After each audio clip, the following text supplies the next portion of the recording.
Saint Valentine's ইতিহাসটা বলবো, ওরা জানে এই যে কত সালে এটা বাংলাদেশে আসছে, ওরা আসলে জানে কে নিয়ে আসলো? দেখেন ওটার তো বললামই, ওটা আনার পরে জেনা, ব্যভিচার, ফ্রি মিক্সিং, বাণিজ্য সব বেড়ে গেল।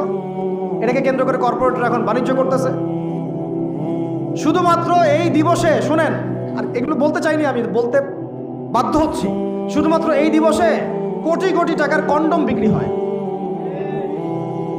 জানেন?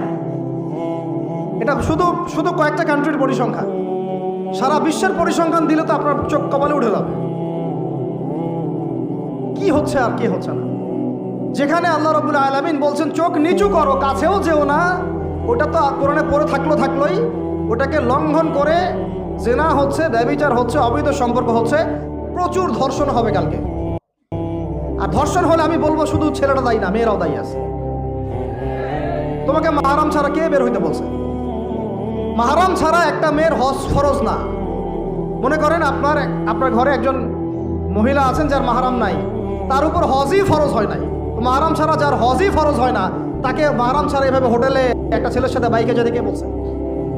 বলেন, মাহরাম ছাড়া একটা মেয়ের সফর জায়েজ নাই, হজও জায়েজ নাই, হজ করার দরকারই নাই, সে ঘরে থাকবে, ওইটাই তার জন্য বেশি গুরুত্বপূর্ণ, ওটাই হুকুম আল্লাহ পাকের।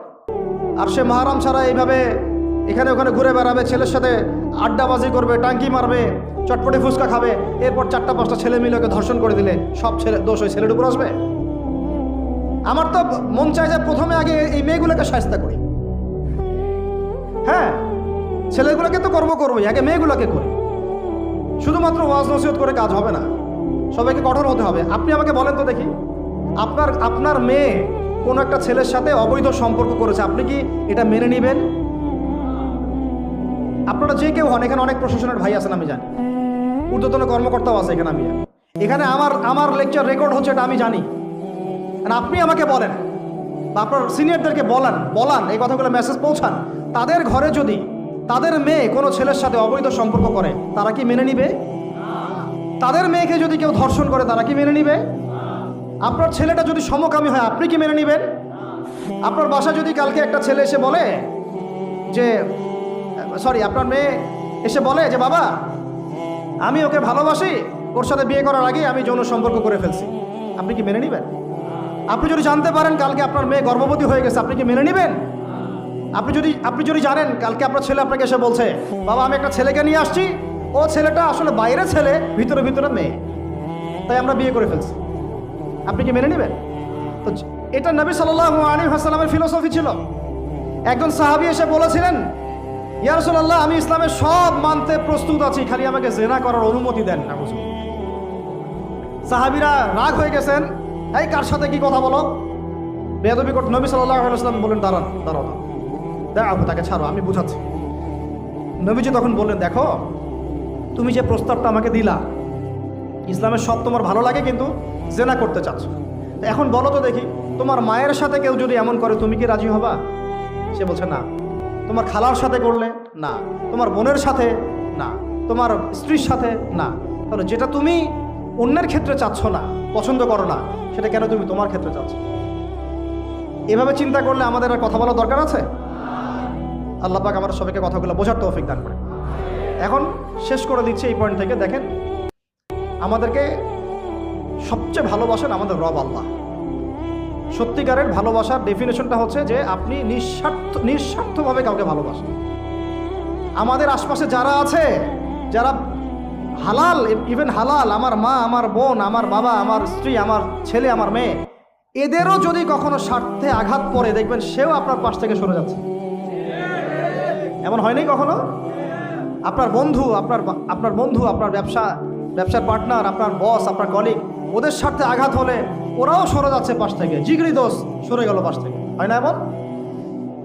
ভালোবাসা দুই প্রকার, বলেন কয় প্রকার? আমার সাথে বলেন, এখানে শেষ করে দিব 10টা মিনিট। ভালোবাসা কয় প্রকার? একটা হচ্ছে নিঃস্বার্থ ভালোবাসা। কি স্বার্থ? কোনো স্বার্থ নাই, নিঃস্বার্থভাবে ভালোবাসা। একটা হচ্ছে কোনো না কোনো স্বার্থ জড়িত আছে এমন ভালোবাসা।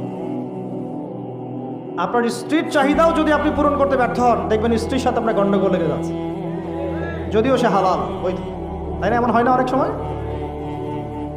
আমি তো অনেকদিন বলেছি, অনেকদিন আগেও বলেছি, 5 বছর 6 বছর আগে, যে মানুষ আসলেই মানুষের অবস্থানকে মূল্যায়ন করে, ভিতর থেকে মানুষকে শুধু মূল্যায়ন করে আল্লাহ রাব্বুল আলামিন। না হলে কি হতো, এই যে এত অন্যায় আমরা করেছি, আল্লাহ পাক কি আমাদেরকে ছেড়ে দিয়েছেন, ফেলে দিয়েছেন, গজবে ধ্বংস করে দিয়েছেন? এই যে আল্লাহ পাক যে আমাদেরকে মহব্বত করেন, ভালোবাসেন, তার প্রমাণে আল্লাহ পাক চান যে আমরা যেন ফিরে আসি। আল্লাহ পাক বলছেন সারা দুনিয়ার সমান গুনাহও যদি সে করে ফেলে, আসমানের সমানও গুনাহ করে ফেলে, খালি তওবা করে ফিরে আল্লাহকে বলবে আস্তাগফিরুল্লাহাল্লাযী লা ইলাহা ইল্লা হুয়াল হাইয়ুল কাইয়্যুম ওয়া আতুবু ইলাইহি।